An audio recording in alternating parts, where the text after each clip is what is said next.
Welcome to the Holy Smokes Podcast, a show about faith, friendship, fine tobacco, and drink. I'm Steve Ryder in the Lion's Den, and I am here with Steve Verleye, Chief Operating Officer with the Colson Center. And I've gotten to know you because over the last year and a half, Colson Center, their radio products, Breakpoint, The Point, Breakpoint This Week, and the Breakpoint Podcast are produced by my company, Right Turn Media. And in getting to know you, dude, my man, I just freaking love you. And you are a holy smoker who splits his time between Seaside, Oregon and Austin, Texas. We'll talk a lot more about that. But you do spend quite a bit of time here in Colorado Springs. And so the few times that we have gotten together and had cigars have been just awesome times together.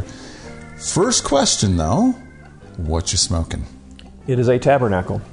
And I took the label off, so I can't tell you what type of Tabernacle it is.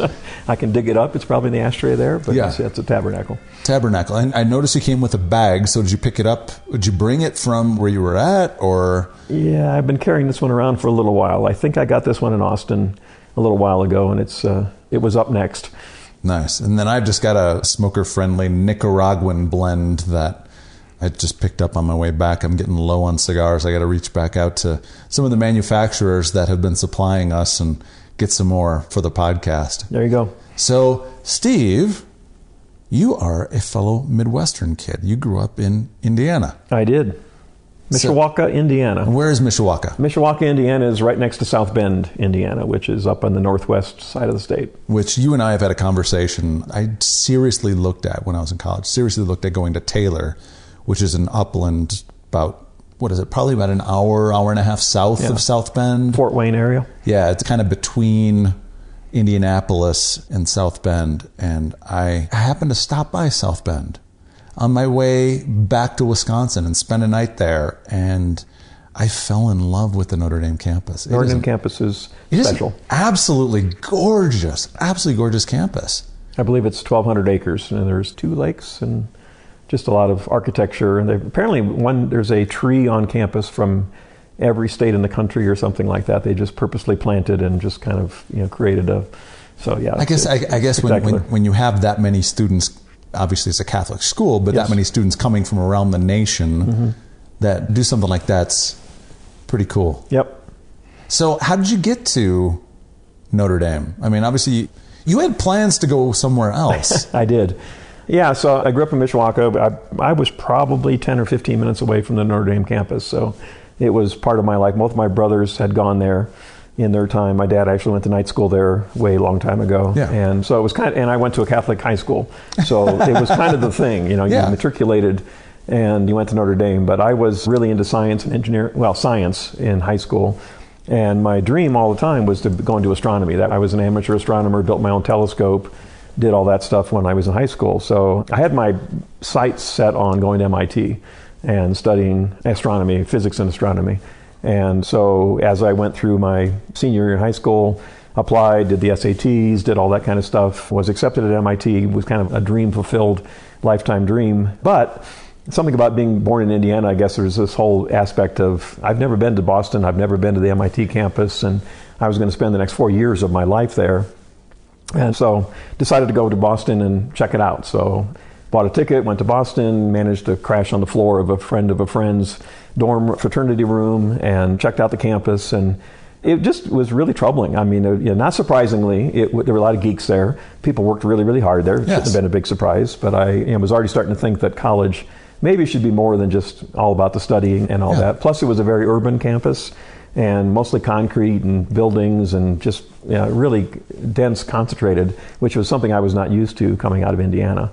And so I went back home and started thinking about Notre Dame, and a couple of my friends from high school were going there, so that was an attraction as well. And it was actually after the application deadline, I went to the campus, talked to a guidance counselor, and so he was really savvy, kind of said, well, so you want to study astronomy? And he said, undergraduate, pretty much, if you're doing astronomy, that's what you do in master's and your PhD. Undergraduate is really physics. And he pulls out a book. Back in those days, no internet, so he pulls out a book and shows me that MIT was the #1 college in the country in physics, and Notre Dame was #8. That's not too bad. Come on, not too bad. I mean, you're dropping from number 1 to number 8. And so I asked him, I said, hey, I stayed on campus when I was there. I'd love to see what the campus life is like here. Could you hook me up and get me an opportunity to stay on campus? And so he put me together with a couple of guys, and I stayed in their room for a weekend, and it turned out to be a home football weekend. And the place was just crazy. Which is electric. I mean, it's electric, absolutely. And anyone that's never been to a big-time college campus on a football weekend, it's something that's just, it's unique, that is just... So anyway, long story short, I gave up MIT, went to Notre Dame, I enrolled in physics. My roommate my freshman year was actually studying computer science, and I was fascinated. I knew nothing about computers. This is way back in the 70s. So what years were you at? I started in 74 and graduated in 77. So, oh, wow. So computer science was like... It wasn't like computer science in the 80s or computer science in the 90s. This is very early on, before PCs, way before Microsoft. And exactly. So anyway, I was fascinated by what he was doing, and just kind of just switched majors my freshman year. So what kind of jobs would you get with a computer science degree? Yeah, like what kind of prospects were there back then in the mid-70s? It was hot. I mean, 77 in particular, when I graduated, was hot. I was planning to go to grad school, and I was accepted at University of Illinois in Urbana, which was a really good computer science master's degree program. I was going to go there. And I just interviewed just to kind of get some practice at it. And I had done a lot of work early on with Intel microprocessors at Notre Dame, which was a new thing at the time. Nobody knew Intel back then. And so I knew a lot about their products, and I ended up getting an opportunity to go out to Santa Clara, Silicon Valley, back in the day, and interviewing with Intel, and they offered me a job. And it was just too much to pass up. I was getting married, and the idea was like, well, I could pay somebody to go to grad school for a couple of years and then get a job, or I could take a job now and they would pay me all this money, which at that time was a lot. I mean, it felt to me like an immense amount of money. And moved to Silicon Valley, which was kind of cool, and coming from, being a kid from Indiana. So I've watched some documentaries about Silicon Valley in the 70s and 80s as well, but really kind of the 70s when it really started to blow up. Talk about that time. It was, electric. I mean, you used the word about going to campus. I mean, I was just in pig heaven. I mean, it was like, the weather was gorgeous. What was your role there? Technical marketing was my job. So I did application notes and helped engineers figure out how to design Intel products into their stuff, basically. So it was a very technical role, but it was actually customer facing, which is kind of weird for an engineering student to get involved in something that was outward facing. And but I think bright people. What I know about your personality, you're able to work in both of those worlds very effectively. I mean, you are this cerebral dude, but you also have this just nice, warm, humble personality that just, it's very warm, very warm. Well, thank you. That developed, actually. I mean, to jump ahead, I spent my first 3 years at Intel in a technical capacity, but with some level of external interface. And in 1980, I ended up taking a job in sales, which was a huge change, because, for a kid coming out of engineering school, to take a job carrying a bag, actually doing sales where you had a quota and you go out and sell. That was really transformational. And why'd you make that move? It was a weird... I got sold by a good salesman, I guess. And I actually interviewed for a job in technical marketing, a field technical marketing role, and I ended up meeting a district sales manager, and he listened to me and he said, well, what do you want to do long term? And I said, well, I've been around these guys that do what's called product marketing. It's kind of where you do product definition and you work kind of halfway between sales and engineering, kind of mapping out product roadmaps and figuring out what you're going to design next. And I said, that looks really cool. And he goes, well, if you're going to do that, you got to be a salesman, not a technical marketing guy, because salesmen understand competitors, they understand pricing, they understand all that stuff, and you're going to need that in order to be a good product manager. So he was a good salesman. He sold me on taking a job in sales. So as someone who has been in sales, short little bits, that for me was a significant shift in terms of mindset, in terms of the way in which you do things. What was it like for you to make that jump from technical marketing to sales? It was hard, I have to admit. I literally, for the first year I was in sales, I would sneak into the lab and do programming on the side just for fun, because I literally had to code. It was just something that I was just used to, and so I'd get a fix out of just designing software, just for the heck of designing software. And then after about a year, that all went away, and then I actually really became fascinated with the business side of things. I didn't have any business training in school, but when you're in sales and you're dealing with the factory, and you're starting to deal with people that are designing products and product lines, and you're kind of into the strategy of what they're trying to do and who they're competing with and how pricing works, and how the whole design cycle works in terms of what it takes to get somebody to design your parts into a system. And I ended up becoming really fascinated with business. And so that part I really liked, the actual meeting with buyers and haggling over pricing and, worrying about your quota and all that kind of stuff. I didn't care much for that, but it was a really good segue back to a job ultimately where I did end up in product marketing, where I was doing product definition. So that was more about kind of understanding, customer needs and trying to map out a product roadmap and figuring out who your competitors were and how to basically help the salespeople sell that product, how to price it, So the salesman was right in that. It was absolutely right. It was a great stepping stone into a career that I really loved, and doing that for a long time. And then I eventually went into management from there. But that whole experience, probably to some extent shaped, a lot of who I am now. I would never have considered myself a salesman, but in effect, one of the things I learned, I think, was, and I found this later as I was leading people in management jobs, that I'd get somebody, especially somebody that was from the field, whatever, coming in from field sales, and they were dealing with engineers now, and they would have a really hard time interfacing with these people. And I'd say, come on, you know how to sell. You've been selling for years.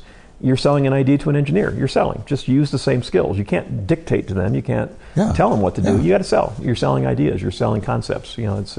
Selling is just something that people do when they try to, basically you're trying to influence somebody, hopefully in a positive way, right? Something that's good for them, good for you. It's a win-win situation.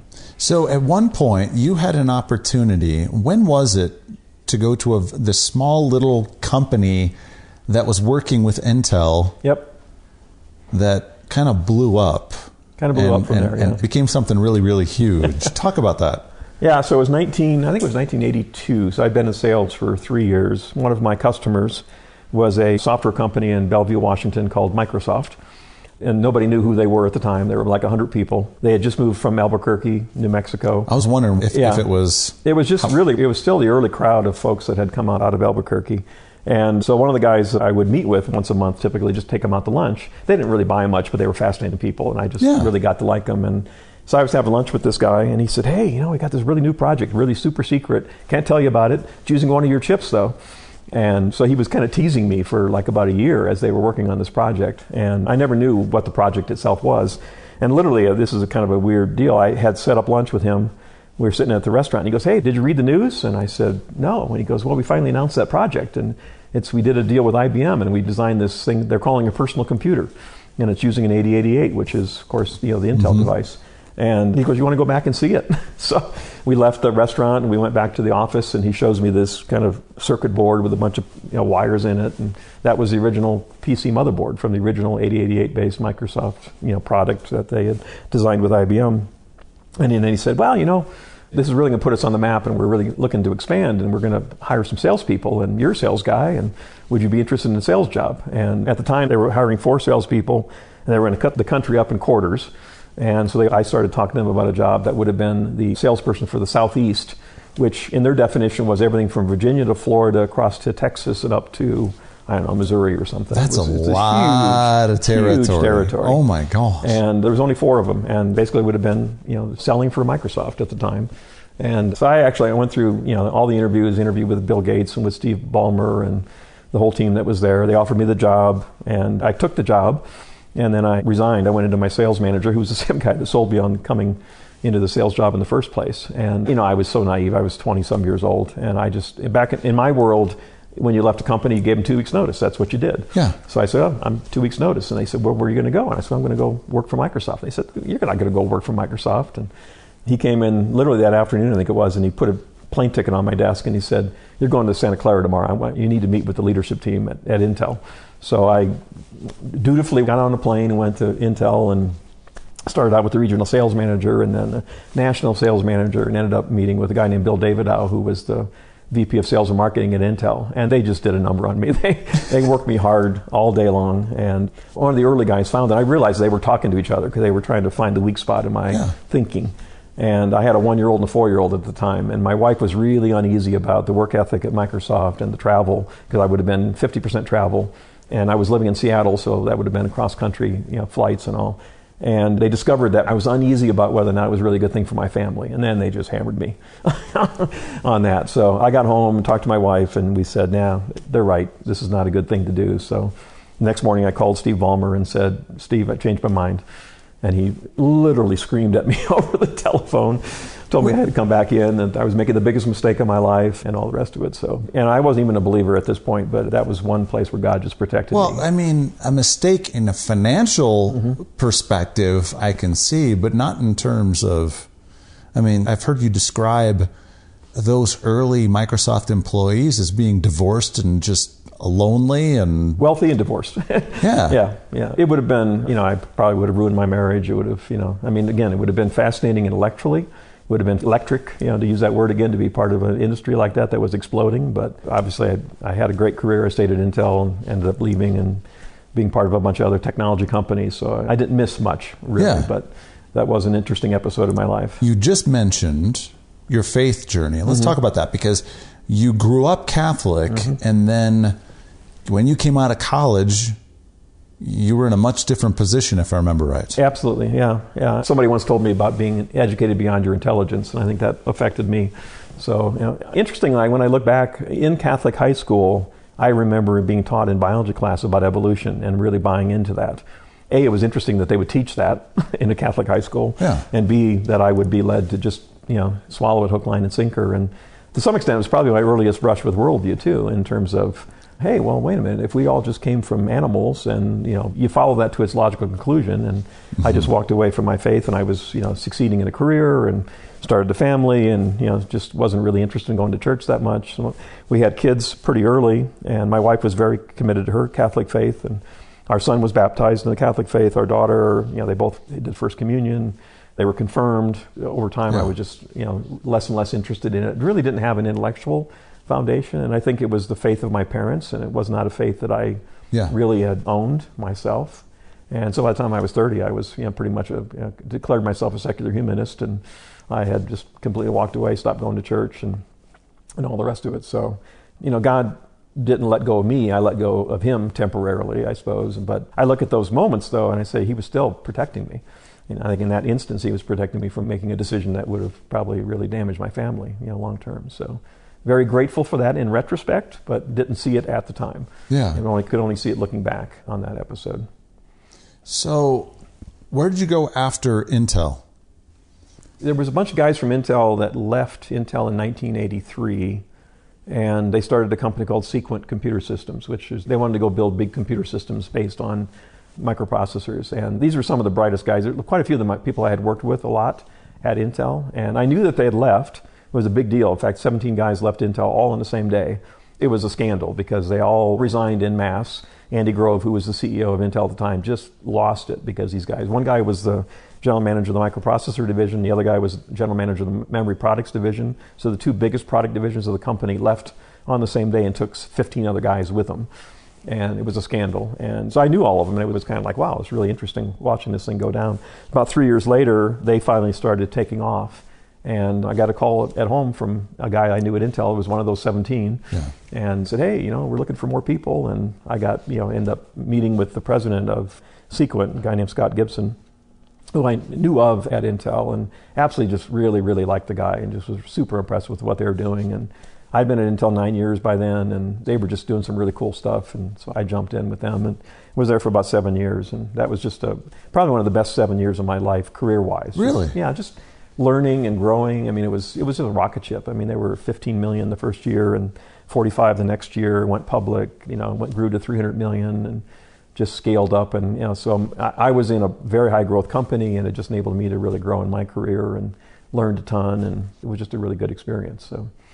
How did you end up in the Pacific Northwest? Because Intel moved me up there really the first year. I mean, I'd been at Intel 6 months in Silicon Valley. Okay. And the division I was part of was really growing rapidly. And they announced to us in December, hey, we're moving the whole division to Oregon because we need room to grow. We need to be able to hire people. And so they recruited us to basically move. It was an option. I could have stayed and moved to a different division, but the division I was part of. So they sales and then... Well, yeah, I was still in a technical marketing job at the time. And so the sales and everything, all that happened up in the Pacific Northwest. I moved from Portland to Seattle, and then I moved back to Portland 3 years later. And so 9 years with Intel, but I moved a lot, over those 9 years. Yeah. So after that 7 years, where'd you go? Yeah, Sequent had, again, looking at business cycles, 1991, we were just an absolute our president and CEO had said at one point in time that we hit the wall at 90 miles an hour, no skid marks, because Sequent just grew and grew and grew, and then there was this massive recession in 1991, right when the Kuwaiti War broke out. Yeah. And it just devastated the company, and massive layoffs, and culture really changed. The president that I really admired left the company, and it just became not a good place to be. The culture went from being great to being really bad. And so the president of the company had left, and he had joined the board of another Intel spinoff company called Radisys. And so I get a call from Radisys, the CEO of Radisys, and it turns out that the president, who I knew at Sequent, had put a bug in the CEO's ear about approaching me about a VP of marketing job. So this was my first opportunity to be a vice president. Yeah. And another startup company, they were 15 million in revenue. And so I left Sequent, went over to Radisys as a VP of marketing, and then spent about 6 years there. Another rocket ship. I mean, we grew to a couple $100 million and went public. And so again, it was rock and roll. It was a lot of fun. And so I did that for about 6 years, and then kind of got the idea that the only thing left on my bucket list, so to speak, from a career standpoint, would be to get a CEO job. Yeah. I worked for a CEO for a number of years, and I really enjoyed that. And so I actually sat with the CEO and said, look, I'd like to put my hat in the ring for a CEO job with some headhunters, and if an opportunity came around. And sure enough, a couple months later, an opportunity came to take a CEO job of a company up in Seattle. So I moved back to Seattle again. That was 1999. Yeah. And that was, again, boom time. The internet bubble was going crazy. And so I had an opportunity to be a CEO of a publicly traded technology company up in Seattle for 4 years, from 99 to 2003. So you saw the technology bubble burst. Yes, on your watch. Again, yeah. On your watch. Yeah, 2001, that was a nightmare. Yeah, that was not a good time to be the CEO of a publicly traded company that had plummeting revenues and all the rest. So, yeah, that was a tough time. I mean, that was actually, I wouldn't say that I came to my born-again faith right then, but it was right in the middle of that crucible that, and like I said, I really don't want to say that business stress, caused it. There was a whole bunch of other things going on in my life, but I did give my life to the Lord in 2003, which was right in the midst of that, the failure of that, not failure, but really downturn of that company. We ended up selling it to Motorola, and I exited in 2003, but that's when I really found real faith. It was in that time frame. Well, you talked about a bunch of other stuff going on as well. Let's unpack that a little bit for listeners, because I have no doubt that there are some right now that are listening that either are on the verge of what you went through, or are in the midst of what you went through, or are recovering from what you went through. Yeah. And so talk about that a little bit more, because you went through some pretty rough stuff personally. Yeah, so let me back up. 95, I guess, is the time frame. So that's when we went public at Radisys, and my career was going well.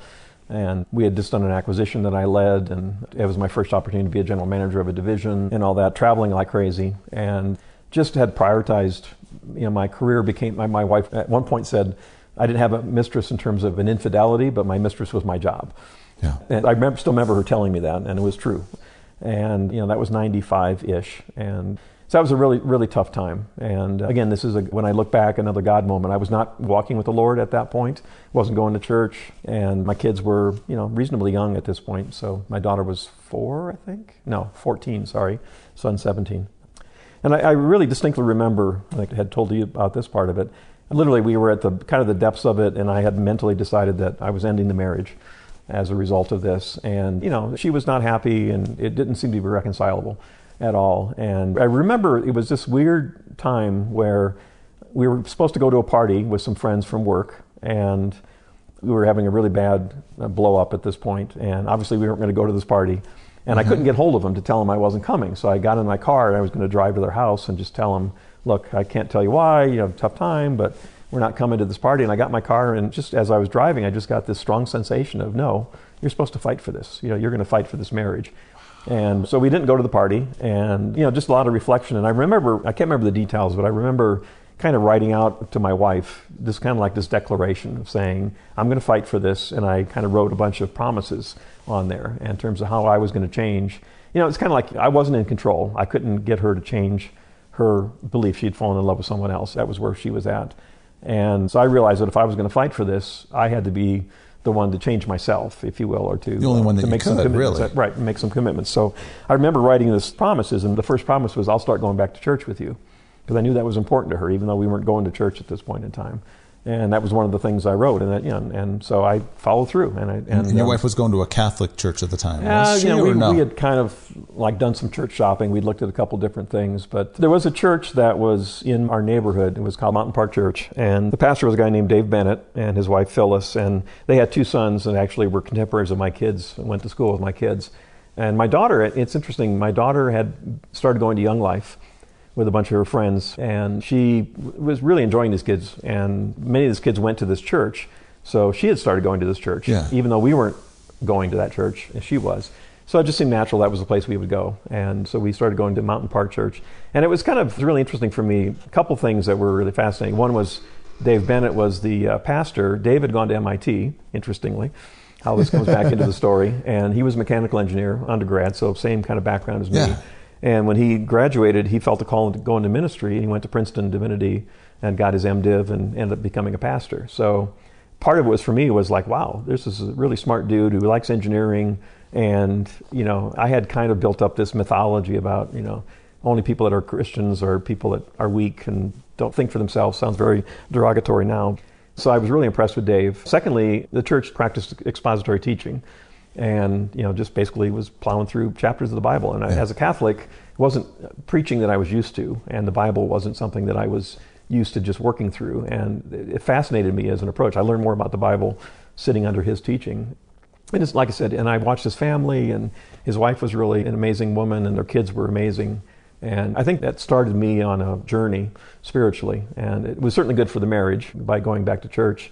I think that commitment to my wife, meant a lot to her. And it took many, many years, but, we were able to patch that up, and our marriage is really, really strong now. So, again, another thing I give God a lot of credit for, but an intervention, shall we say. And I can look at that as a God moment where he kind of protecting me from the mistakes I'd made, but, also providing a path out of those. What I find just fascinating about that is you were a self-declared secular humanist. Read the Humanist Manifesto. And yet your heart was soft enough that this feeling that you needed to fight for your marriage kind of bubbled up, seemingly out of nowhere.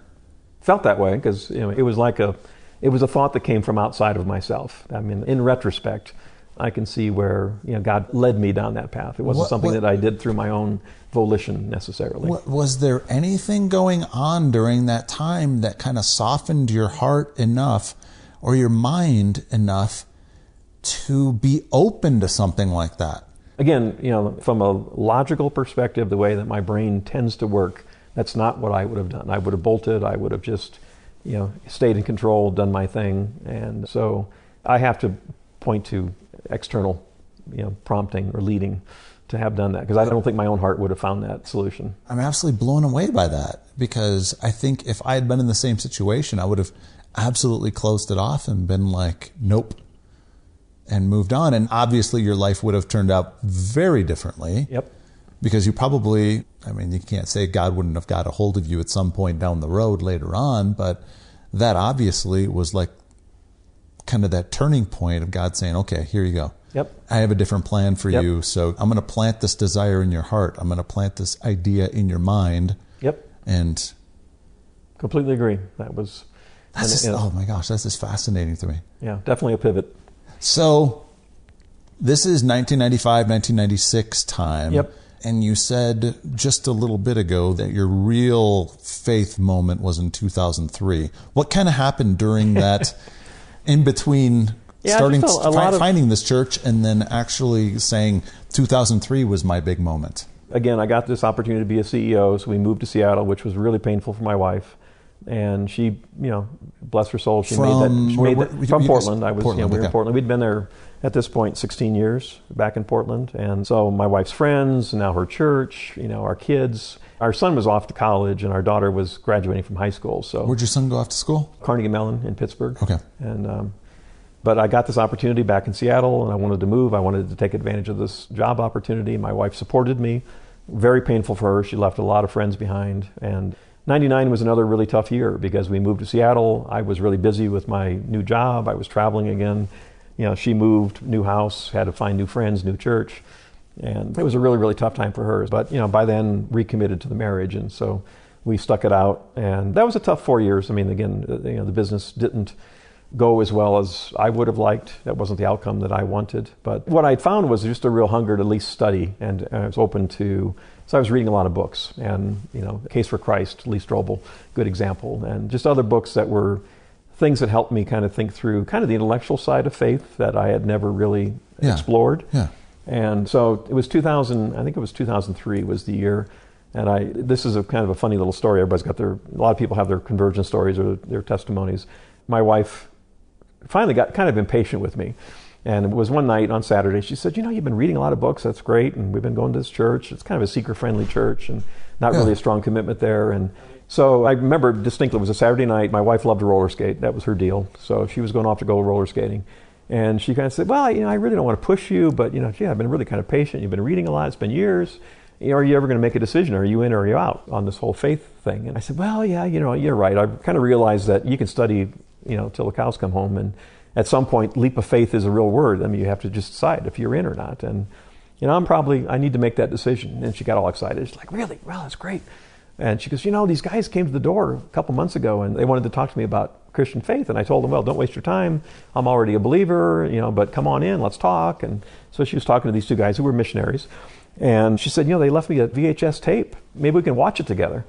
And I said, I don't want to watch any tape. I said, why don't you just leave it? Go ahead and go roller skating. Maybe I'll watch it later tonight. So she went off and I was home alone. And so I pulled this tape out, VHS tape back in the day, right?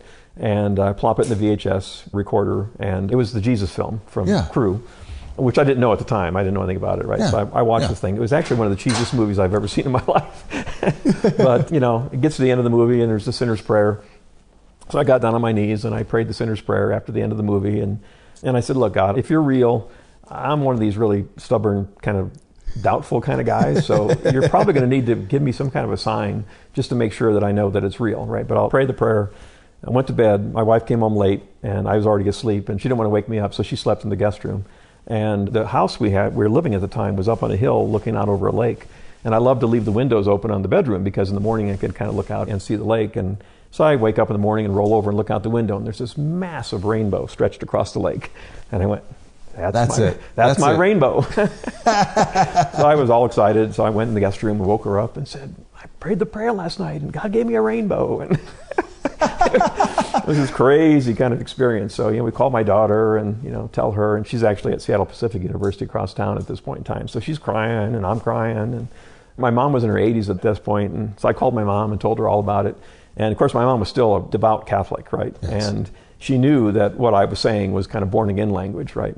And the first words out of her mouth, I call her, I'm all excited, and she says, where did I go wrong? I was like, dang, this is really exciting news. And where did I go wrong? What's that all about? So, and we called my son, I think he was in Pittsburgh at the time, still at school, and he wasn't a believer. He was fine with leaving the faith, and he kind of said, oh, well, that's interesting. I guess I'm happy for you, So anyway, that was just a really beginning of a really fun journey. But it was one of those conversion experiences that's a little bit more dramatic than others. So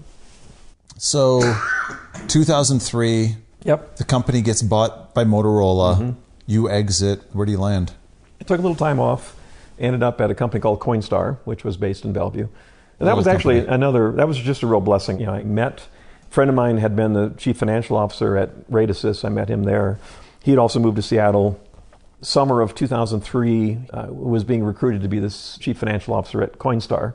And I knew about Coinstar just by reputation in town. And I kind of felt like I knew a lot about Coinstar because I kind of lived vicariously through him making this decision to take the job there as the CFO. And his name was Brian. So Brian and I were good friends, known each other a long time, golf buddies and all that. So about December, I'm talking to Brian and actually just looking for some consulting business because at the time I was thinking about maybe just doing that. And Brian said, well, we don't need a consultant, but we surely do need another executive team member here. And he said, why don't you come over and talk to our CEO, this guy named Dave Cole. And so right after Christmas, 2003, I think it was, just coming into 2004, I went over and met with Dave. And I don't mean to make it such a long story, but it turns out when I met Dave, we just had an instant rapport. He was born in Toledo, Ohio. I was an Indiana kid. He was raised Catholic, had a bunch of brothers, 5-kid family, and walked away from his faith in college, went to work at Procter & Gamble and had spent a whole bunch of years in consumer packaged goods and really rootin' tootin' business guy. He and his wife had adopted a son who turned out to be just a really troubled kid.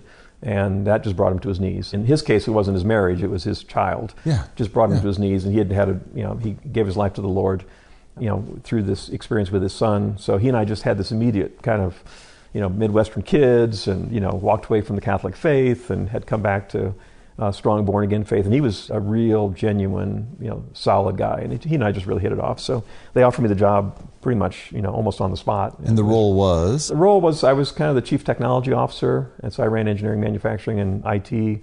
And also one of their plans was to start acquiring companies and build a division in the payments business. And so I was kind of a dual role. I was the CTO, and then I also was intended to build up a payments division. So we did a bunch of M&A, which I had experience with, and Brian was really good at mergers and acquisitions as well. So I was there for 7.5 years. And one of those little mergers and one of those acquisitions really was a little company that people may have heard of called Redbox. Redbox. Yep. I was somewhat involved in it in the diligence phase and all that. Brian really led the charge, but yeah, Redbox just became a giant. Coinstar, just to put some terms on it, Coinstar was like a $180 million company, I think, when I joined, 400 people. And we bought into Redbox when they were really small.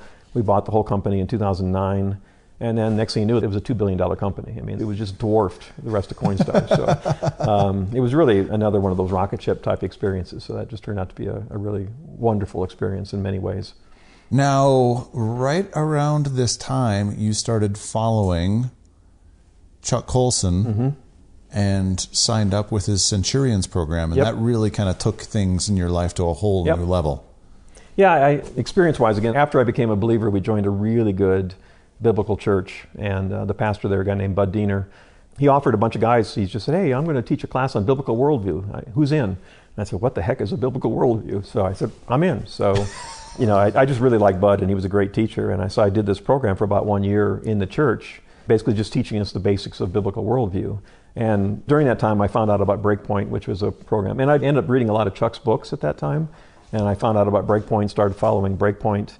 And then I saw an ad in Breakpoint saying that Chuck had this program called Centurions, which was a 1 year deep dive on biblical worldview. And I said, wouldn't that be amazing? I've heard of the guy. I've read his books. I watched Breakpoint. And so I applied to the Centurions program. I was in that program in 2007.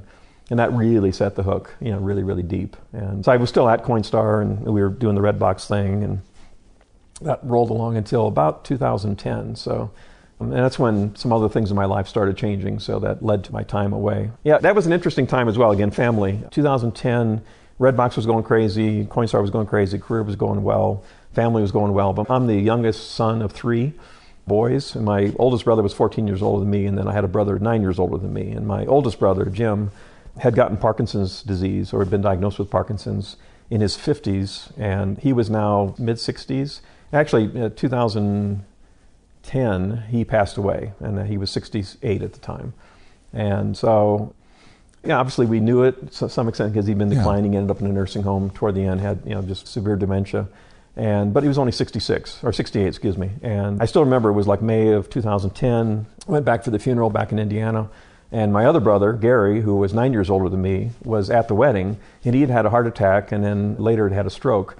And I hadn't seen him in a couple of years, and I'm at the funeral, and he's doing the full-on walker with the tennis balls at this point, and fell down at the funeral, and just was clearly declining really rapidly. And I knew that he wasn't going to last long, and he actually died a couple of years later at the age of 66. So I'm sitting there looking at it going, okay, so my wife's mother died at 56 from breast cancer. Her dad died at 63. My dad had died at 69. One brother died at 68. Now another brother is dying. And we had 2 kids, both of whom had just recently gotten married.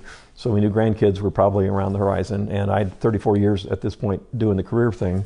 And I'd been through this whole spiritual exercise with Chuck and all that. And it just was on my heart that it was time to go do something different. I don't know what it was, but take a step back from the corporate job, step back from all the travel and the intensity of that work. And so summer of 2010, I just approached the leadership team and said, look, I'd like to gracefully leave, find somebody else to take on my job. Actually, financially, Redbox had been hugely successful, which led to stock options that were worth some money, and that enabled the whole thing to happen. So it was a real blessing. So it was like August of 10, and then by April of 2011, I stepped away from that. And the first thing I was going to do, I didn't know, I was praying about, like what's next. I was 55, so it wasn't exactly going to just go retire and play golf. And one of the things Chuck had really put on all of us about that had been through the Centurions program was he wanted to localize it. So he was encouraging us, if you have enough commissioned centurions in a particular city, start a cohort, an affiliate of the Centurions program locally. So I said, there was a bunch of us in Seattle had been through the program. Yeah. So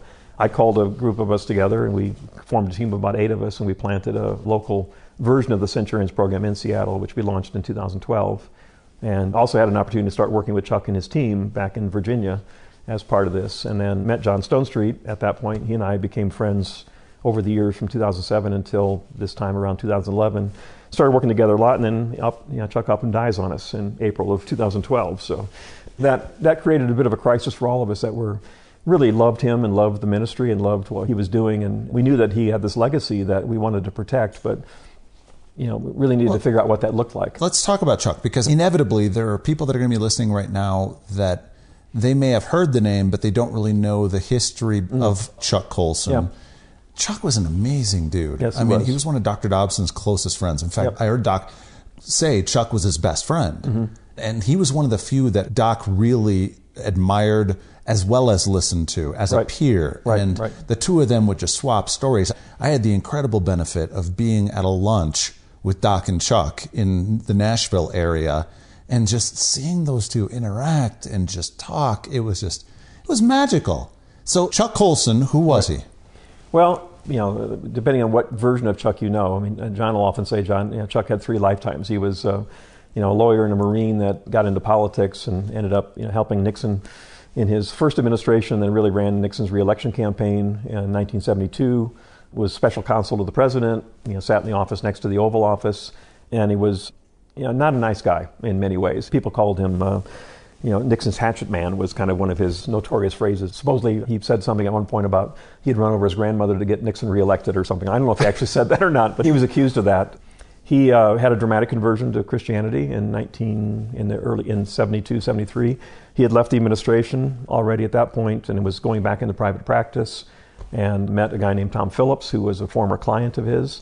And Tom Phillips had come to Christ through a Billy Graham crusade at Madison Square Garden earlier, and was on fire for the Lord. And actually Chuck was the first person he'd ever chosen to witness to. He had really had that fervor that if I'm a believer, I'm supposed to witness, and I got this guy named Chuck Colson, and Chuck Colson needs the Lord. So Chuck was coming to his house, and Tom witnessed to Chuck, read to him from C.S. Lewis's Mere Christianity, and talked about pride, and it just really pierced Chuck's heart at that point. And Chuck had a very dramatic conversion, and part of that was actually very quickly realizing that he needed to tell the truth, and part of what he needed to tell the truth about was Watergate. He was not directly involved. He did not authorize the Watergate break-in, but he knew a lot about what was going on, and so he actually committed, or I should say, he pleaded guilty to a charge he was actually not charged with, which was the break-in of Daniel Pentagon Papers. I can't remember the guy's name now. Daniel Ellsberg. So he did admit to having orchestrated the break-in at Daniel Ellsberg office and stealing the Pentagon Papers, or actually stealing records about Ellsberg to basically prove that he had mental issues, to try to discredit him. So anyway, he was convicted of that crime and also testified. I think it was Sirico was the judge at the time of the Watergate hearing anyway. So long story short, Chuck goes to prison. He's eventually transferred to Maxwell Prison. It's a maximum security prison in Alabama. And his faith just grew by leaps and bounds while he was in prison. And he got involved in prison ministry and really got deep into that. When he was released, he originally thought he was just going to go back into law. And he tells the stories really, it's in one of his books. I think it was his first book, Born Again. There was a guy named Archie who was an African-American guy that was a scary guy in prison. Yeah. And Chuck remembers leaving prison after he was released, and Archie confronted him and said, "Okay, Mr. Fancy Pants, you're probably just going to go back to your country club now. You're going to forget all about us guys back here." And Chuck said, "No, Archie, I won't forget you guys." And it just haunted him afterwards, And to some extent, we also, sometimes one of our phrases in the Colson Center is, one of the ways to get Chuck Colson to do something was to tell him he wouldn't do it. That would usually get him. So he ended up starting a prison ministry, which eventually became Prison Fellowship, which is now 40-some years old, and it's in hundreds of prisons around the world, and it's just a massive thing. I mean, Chuck always did things on a big scale. So that was kind of chapter 2 of his life, was the prison ministry. And he did that and was very successful with that. But later in the 80s and 90s, I think Chuck really looked at culture. And he realized that, one of his favorite things to say is that when he was in prison, there was about 240,000 people in prison in the 70s. When he looked back in the late 80s, early 90s, there were 2.4 million people in prison. So he said, they're building prisons in California faster than I can start a Bible study in one. and what's going on here. And he started really looking intellectually at kind of the origins of the bad moral choices that were being made. And he looked at the church and the church history, became a student of people like Francis Schaeffer and Abraham Kuyper and Calvin and Aquinas, and looked at it and said, historically the church has done its best work when the culture's at its worst.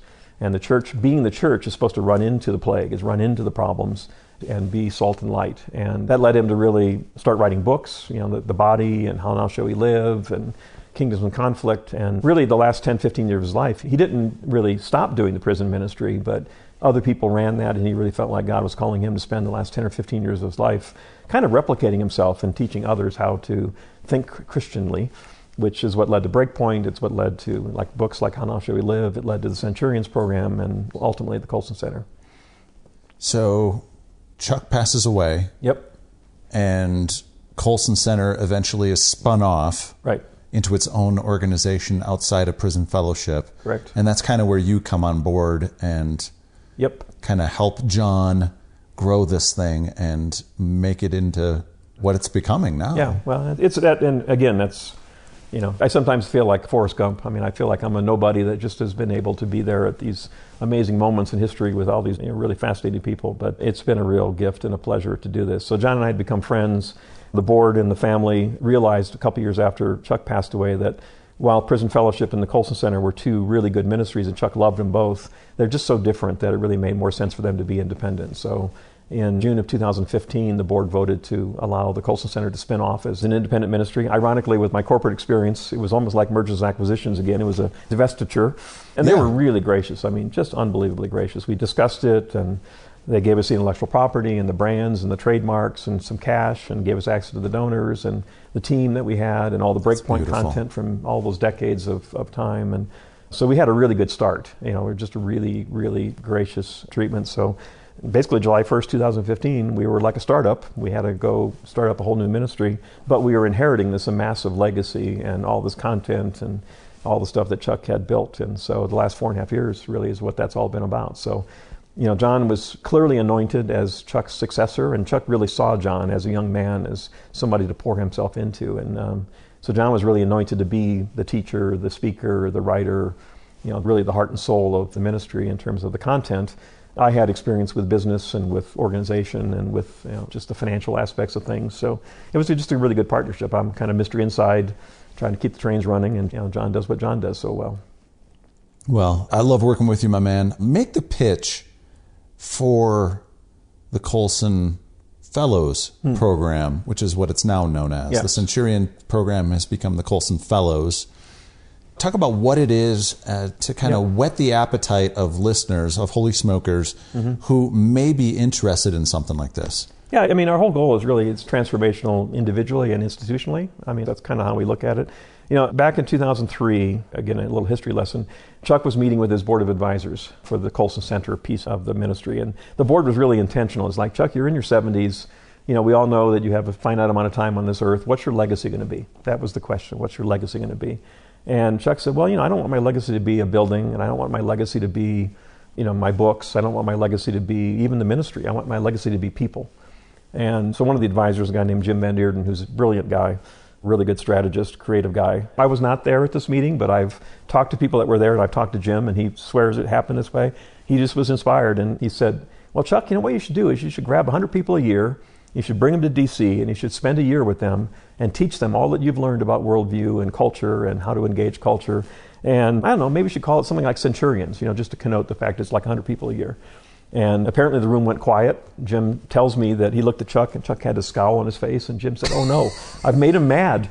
And Chuck just thought about it for a minute and goes, that's brilliant, let's do that. And he turned to his team and said, we're doing it. So, and that was just Chuck. I mean, he had great plans for people's lives. And so that was April of 2003, and January of 2004, they launched the Centurions program. And they got 100 people a year, and they would bring them into DC, and Chuck would spend a year pouring into them and bring a lot of other faculty members. And you read a lot, you watched movies, you critiqued culture, you tried to understand. One of the earliest things they did too was Chuck would say, look, this is not for your own intellectual edification. This is for you to go off and do likewise. Go and do likewise. Teach others. And whatever sphere of influence God's planted you in, make a difference. So if you're a lawyer, if you're a business person, you're a homeschool mom, you're an educator, you're a government employee, whatever God's called you to do, take this learning and apply it in your sphere of influence. So one of the earliest pieces was a 3-year plan. Everybody to be commissioned as a Colson Fellow. By the way, Chuck would never let you call it a graduation, because he said, when I became a Marine, I was commissioned into service. So everything I'd just gone through, that was just the beginning. Yeah. That was the preparation. Now you really start your service. So we've always called it a commissioning ceremony. And one of the elements of the commissioning, in addition to all the work that you did, you had to do a teaching project, and you had to do a 3-year plan. And sometimes the 3-year plan is exactly what people do. Sometimes it's something different. It's not the plan that's important, it's the planning. And so that's really, I think, one of the distinctives about the deal is you study in community with a lot of other people from all different spheres of influence, and you focus on this 3-year plan. And we have like 2,000 people now that have been through the program over the last, this is our 15th year. So when we commission the next class in May of 2020, it'll be the 15th class that has been commissioned. And, there's doctors, there's dentists, there's lawyers, there's business people, there's people from all walks of life. And it's really, the goal is spiritual transformation, but also really helping people understand how to understand culture and how to use their calling, their sphere of influence, and the teaching that they've received, to make a difference as a kind of, one of the agents of restoration. That's kind of the big play that we do, is that, one of God's calling for us is that we are reconciled, and therefore we are to be reconcilers. And, God's big plan, the big story, is the story of restoration, and everybody has a part to play in that. And that's what we try to do through this, is create restorers. How do people find out more? ColsonFellows.org. ColsonFellows.org. Yep. I highly recommend it. And we have, by the way, the other thing, just as a last point for people, just for making it easy for people, we've lowered the price. And the regional programs that we started back in 2012 have now flourished. And this year we had 25 cities where we run the Colson Fellows program. And next year we're going to have 40 cities. So the goal is in 4 years to be in the top 100 cities in the country, so that people can not only go through the program, but go through it easily. They can go through it with a local learning community in their city. There's a group in Colorado Springs, there's a group in Fort Collins, a group in Denver, a group in Austin, Dallas, Houston, Seattle, lots of places around the country. So it's easy. Steve Verleye, my man, thanks for being on the Holy Smokes podcast. Let's get to rapid fire questions. Okay. Hey everyone, before we get to the rapid fire segment, I wanted to reshare a note that Kay and I got from an 80-year-old listener that lives in Southeast Kansas and still works in his small town family business. He told us, I really lack male friendships because so many of my friends have passed the last few years, so I would value a group of men to spend time with. I'm learning some valuable lessons through the podcast and wish I was 30 rather than 80. I plan to stay tuned for more interviews. May God bless you and your group in 2020. He also talked about how he wrestled with the concept of men and women partaking in fine tobacco and drink because of the church and denomination he grew up in, but the podcast is changing that. When I showed this to Kay at his house recently, we both started tearing up. This is my why for doing this show. So if that moved you, would you consider partnering with us? Kay and I want to develop the website to better facilitate groups. We want to travel and get your stories for the podcast. We want to get back to doing 2 episodes a week, but we need your help. There are 2 simple ways you can help us out. Become a regular supporter at patreon.com/holysmokes. That's patreon.com/holysmokes. And there at patreon.com, for as little as $5 a month, you can get early access to episode, ad-free versions of the podcast, free swag like a Holy Smokes t-shirt, and more. That's patreon.com/holysmokes. You can also make a one-time tax-deductible donation at paypal.me/holysmokesclub, and both of those links are in the show notes. Thanks. Rapid fire. Fire. Here. All right. Cigars or pipe? Cigars. When did you start cigars? Now, actually, I don't know. I've smoked cigars a little bit over the years. I'm not a hardcore cigar guy like some of my friends in this Holy Smokes Club. But I've always had the opportunity, mostly on the business side. When I traveled around, I would share a cigar with various people that worked for the companies I worked in. But it's become much more of a thing with getting introduced to Kay and the Holy Smokes Club many years ago, and just the amount of fellowship that I've been able to enjoy with people all over the country now. Best dollar for dollar cigar? Boy, does a League of Nine count as $1 for $1? I mean, it's expensive, but it's just so good that it's worth it still. Favorite cigar? Liga Privada number 9 is still my favorite, although I've been smoking Tabernacles recently as well, and there is a connection, I'm told, as well between those two. Interesting. All right. What's your splurge cigar? You want to go celebrate and you want to get something that you normally don't buy. Well, I must admit, the Liga Privada number 9s used to be in that category. And although recent favorite has been Oliva Milanios. So that's a splurge as well. Your go-to place to get cigars? Casa de Monte Cristo in Austin right now is my favorite place, I think. Favorite liquid pairing with your smoke? I don't drink alcohol. That's another whole story, which God healed me from alcoholism. So that's a whole other podcast probably. So sparkling water is probably my pairing. I know that sounds really lame. No, my favorite pairing is a Coke, which I have right here. There's something about just that little bit of sweetness with the cigar I just love. All right, some non-cigar questions. All right. Marvel or DC? Neither? Neither. Okay. Star Wars or Star Trek? Star Trek. I was a Trekkie back in the day when it first came out. Favorite food? Chinese cuisine, broadly. Dogs, cats, neither, Dogs. or both? Like both, but we're really dog people. All right. Nickname growing up or in college? Oh, goodness. Didn't have one. What's one unusual fact that few people know about you? I was a DJ in college. Classical music station. Classical music station? I don't know if you can even call that a DJ at that point, but yeah. In South Bend, Indiana? In South Bend, Indiana. Notre Dame, actually. Notre Dame had an FM station that did classical music, and I was a DJ. But we could cut loose. Midnight on Saturdays, we could play whatever we wanted, so we could spin up some rock, classic rock, starting at midnight on Saturdays. Favorite book not titled The Holy Bible? Boy. You know, I've been a real fan of an author by the name of Will Thomas lately. And he's a mystery writer. Well, he's kind of a Sherlock Holmes type book set in Victorian England. The lead character is a guy named Cyrus Barker, who is kind of a Sherlock Holmes kind of guy. Mm-hmm. But he goes to Spurgeon's church, and he's a believer. Interesting. And the book winds just an amazing set of kind of biblical themes in with Sherlock Holmes mystery. So I love Sherlock Holmes stuff. I'll read anything that Arthur Conan Doyle wrote. So it's kind of fun to get on ramp to another version of Sherlock Holmes type stories, but with a biblical theme behind it, which is really fascinating. So going back to that question that was posed to Chuck at that meeting, I think I'm going to add this to my queue of questions that I've finished with. What do you want your legacy to be? Yeah, I don't know. I mean, that's a hard one. You know, I read a lot of Bob Buford back in the day. You know, Halftime was kind of a meaningful book for me. Right about when I stepped down from the CEO job. And I think he said his epitaph was going to be 100X. You know, just he really wanted to be an accelerator. And he had another phrase about my fruit grows on other people's trees.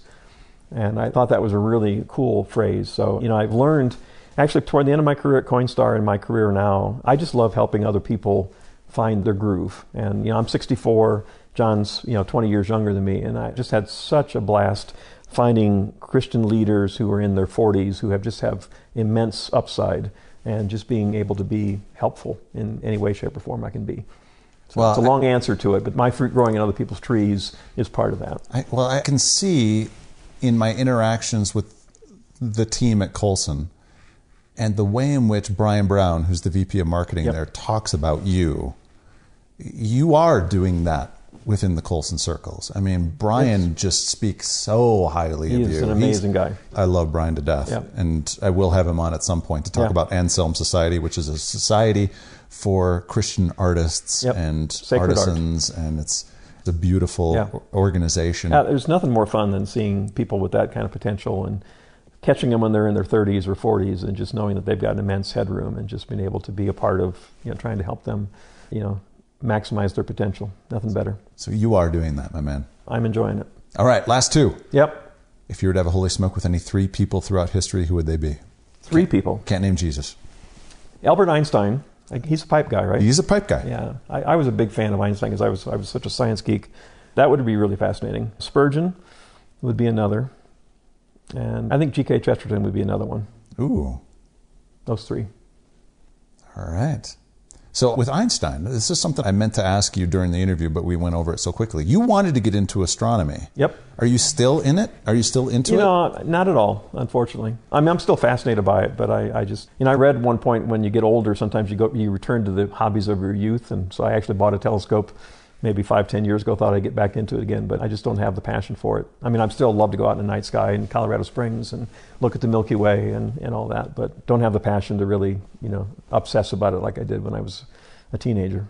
Well, if I remember right, before we started, you mentioned you haven't been to Western Australia. You've only been to the East Coast. Right. I can tell you right now, I have never, ever seen stars like I saw in Western Australia. Whole different. Rural Western Australia. It was stunning. And the next time I go out, I'm going to be spending a lot more time with my brother under the stars with a cigar, just lights off. It was unbelievable. Seeing constellations you can't even see here, like the Southern Cross. Oh my gosh, it was unbelievable. All right, last question. If we're to meet 1 year from today and I got a bottle of champagne, what are we celebrating?